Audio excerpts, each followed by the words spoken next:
Cerita Alaming Lelembut.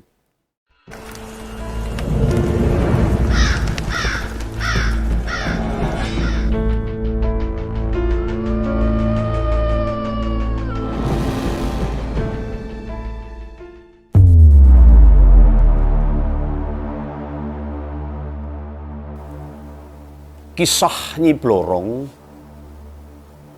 Panglima Nyai Roro Kidul dan tumbal pesugihannya.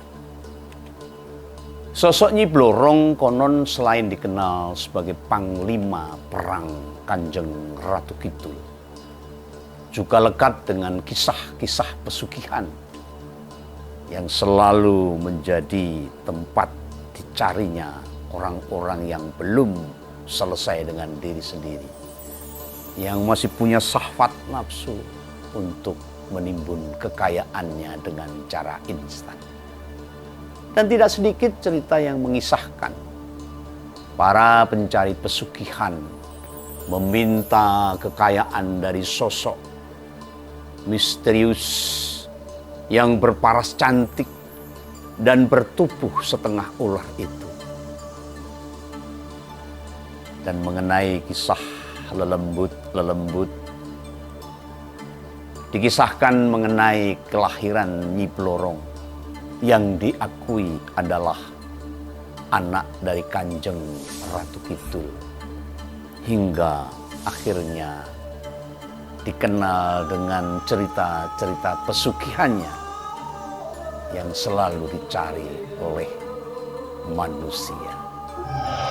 Dijelaskan bahwa Nyi Blorong itu menetas dari sebuah telur yang dititipkan kepada seorang pertapa bernama Ki Ageng Tambir di lokasi gua yang sekarang disebut Karangbolong, ada di Pelabuhan Ratu di wilayah Laut Kidul. Kala itu sang pertapa Ki Ageng Tambir diberi tugas oleh Kanjeng Ratu Kidul untuk menunggu saat-saat telur di dalam kotak kaca itu menetas. Dan Ki Ageng Tambir dengan setia sambil bertapa dia menunggu saat-saatnya telur yang dititipkan Kanjeng Ratu Kidul itu menetas. Diceritakan saat itu mendadak datang selarat sinar yang menghujam masuk ke dalam gua. Sinar putih yang sangat menyilaukan mata masuk dan menghantam kotak kaca yang berisi telur. Dan kemudian kotak tersebut pecah tercerai-berai dengan disertai suara ledakan yang sangat menggelegak. Ki Ageng Tambir melihat ada seekor ular kecil. Awalnya Ki Ageng Tambir kecewa melihat ular tersebut. Tetapi terus ular kecil itu sedikit demi sedikit membesar, menjadikan Ki Ageng Tambir semakin terperanjat, terkejut. Dan ular kecil itu yang sedikit demi sedikit terus mengejar sampai menyerupai seekor naga yang besar. Seiring dengan perubahan cuaca yang kian terang, ular naga yang besar tersebut pelan-pelan juga berubah wujud menjadi seorang gadis remaja yang sangat cantik. Berselang satu purnama, kemudian gadis cantik itu diberi nama oleh Ratu Kidul, yaitu namanya Nyi Blorong. Nama yang cukup menggetarkan bagi yang mendengarkan dan terkesan sangat mistis sebagai seorang anak dari Ratu Laut Kidul. Sejak pemberian nama Nyi Blorong itu, Ki Ageng Tambir tak diperbolehkan lagi berada di dalam gua. Lalu gua itu sampai sekarang dikenal sebagai Gua Pesugihan, di mana gua ini menjadi tempat untuk orang-orang memburu mencari pesugihan dengan berbagai cara mereka. Ki Ageng Tambir pun didapuk, dijadikan menjadi juru kunci di gua tersebut. Ia juga mempunyai tugas untuk mengantar siapapun yang ingin mencari pesugihan. Ki Ageng Tambir mempunyai tugas untuk mengantar siapa saja yang ingin berhubungan dengan Nyi Blorong, putri Nyai Roro Kidul, sekaligus menjelaskan syarat-syarat dan risiko besarnya bila dia berhubungan dengan Nyi Blorong untuk meminta pesugihan. Para pencari pesugihan di gua yang ditungguin oleh Nyi Blorong, Nyi Blorong akan meminta menyediakan tumbal sebagai ganti kekayaan yang diraihnya. Dan menurut kalangan spiritual, terkadang orang yang bekerja sama dengan Nyi Blorong, berhubungan dengan Nyi Blorong tentang pesugihan, banyak yang sudah diingatkan. Misalnya sebelum masuk ke dalam kancah kesyirikan tersebut. Dan sang juru kunci pun sudah juga mengingatkan berbagai risiko, dampak dari apa yang dilakukan ketika dia berhubungan dengan Nyi Blorong untuk mencari pesugihan. Termasuk bahwa jika ia lupa dan tidak ada tumbal yang dipersembahkan, maka dirinya lah yang harus menjadi gantinya secara paksa.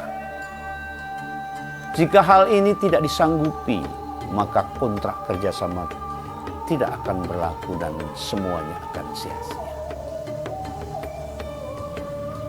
Menerjuni lelaku syirik tersebut sebenarnya yang bersangkutan terkadang diingatkan dengan cara-cara, diperlihatkan akibat dari mereka yang sudah meninggal. Gambaran-gambaran mereka yang selama ini telah berhubungan dengan Nyi Blorong, apa yang mereka alami, digambarkan kepada orang-orang yang ingin mencari pesugihan, yang selama hidupnya menempuh jalan sesat tersebut. Kisah pesugihan Nyi Blorong juga banyak berhubungan juga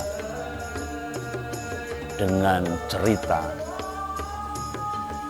Nyi Blorong punya pasangan yang bernama Joko Linggo. Dan cerita itu melatar belakangi munculnya Bledoku di Grobogan. Nyi Blorong mempunyai paras yang sangat cantik. Dan mengenai pesugihan, itu muncul karena faktor-faktor yang ada. Di salah satu makam Syekh Joko di daerah Pedan, Klaten, ada juga. Beliau merupakan seorang wali keturunan Demak. Kemudian diceritakan dia jatuh cinta dengan salah satu putri dari Kanjeng Ratu itu, yaitu Nyi Blorong.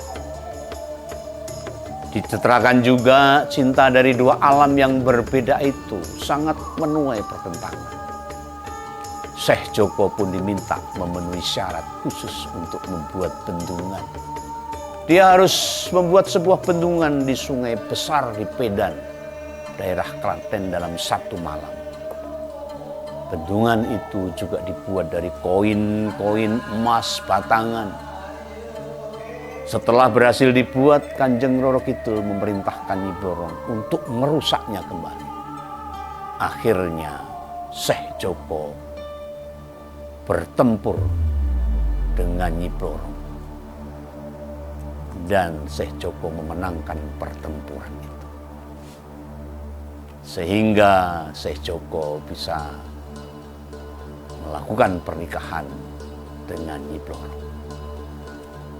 Diceritakan juga acara pernikahan Syekh Joko berada di pinggir sungai dan di dekatnya ada lokasi pesugihan Nyi Blorong. Kisah mengenai Nyi Blorong ini juga muncul di beberapa tempat. Selain di daerah pantai kidul di Klaten, ada juga di Juwonopati. Di satu tempat di daerah itu terdapat sebuah gundukan tanah yang dipercaya sebagai sarang ular. Di tempat itu merupakan kerajaan Nyi Blorong. Dan orang yang ke situ mencari pesugihan juga. Ada tempat lain juga ditengarai sebagai tempat mencari pesugihan. Selain di Juwono, ada juga di wilayah Baki Sukoharjo, Jawa Tengah. Dan masih banyak tempat-tempat lain yang dipercaya sebagai tempat mencari pesugihan dengan tumbal yang ada hubungannya dengan Nyi Blorong, putri dari Nyai Roro Kidul. Semoga kita tetap kuat iman dan percaya bahwa Yang Widi telah mengatur jalan hidup kita dan rezeki kita. Inilah kisah cerita Alaming Lelembut.